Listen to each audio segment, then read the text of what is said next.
Kesimpulan dia, menyobat tanya nasi foodnya leh macam bro ate iri dengki Allah akan gepelahe keturunan gedaya jid ke apui nuraka menyakte bro.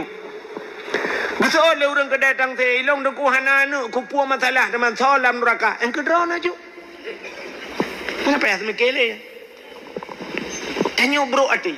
Tayak jo anu bak dengku ke dengku amai dakalan. Kok jauh bro. Nyawate age malamnya ipu bat TikTok ipu ya. Awaknya tujuan menyebarkan dakwah tapi duk murang gara-gara ipu nya macam komen le urang. Maka urang yang komen-komen ba apenya putai bohnan. Yang komen ba ape putai bohnan.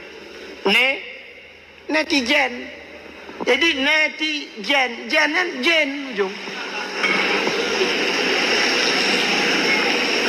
Jen, jadi jennya terbagi dua aja. Najen gat, najen hanagat. Najen Islam menyanejak warab di ke Masjidil Haram nyana masjid abah masjid jen najen jamun ni camang Islam ni pegah pada Nabi ya Rasulullah kamu ucap asyhadu an la ilaha illallah asyhadu anna muhammadar rasulullah ni pegah masjid ke kamu tu pegah di masjid khusus jen yang dengan maka bohnan masjid jen alinya dalam masjid najen masjid dia najen dalam masjid dua bah makhluk hana tebi-tebi dalam masjid malaikat dengan jin anda tahu betul lah orang najen dalam masjid pakanta mampak kedanda punya kedanda mudah dah orang Jumaat cengkui waktu mimbar mukubah-kubah ya bah cubit iya ke pedato iji cubit iya baik dengar ngorong-ngorong dengar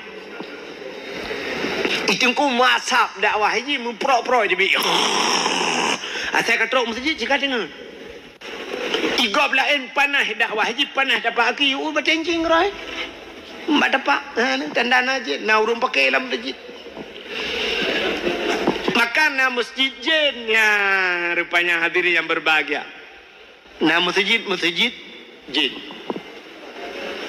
maka jen na jen god na jen hanaga malah na jen pegak masjid ya yang kawalau jen pegak masjid punya di Arab jen Nabi pegak ke jen tapi na jen pegak masjid mata Nabi Sulaiman mata Nabi Sulaiman nunggu geperintah benajen yang angkut batai lalaut pegang masjid jen angkut yang angkut batai pegang masjid sampai watai karab lu masjid Nabi Sulaiman tinggal ke nyom melinggai long halu masjid tinggal Nabi Sulaiman yo gede perang Nabi Sulaiman kena melinggai ngecok kursi taboh ke yo gepedua di ke masjid gecok tungkat belak geglang megedua dak ke memaju badungkai yang kehina melinggai Nabi Sulaiman musaboh manusia na tu jen ana jepung Ane jumpa je, ijen ni kerja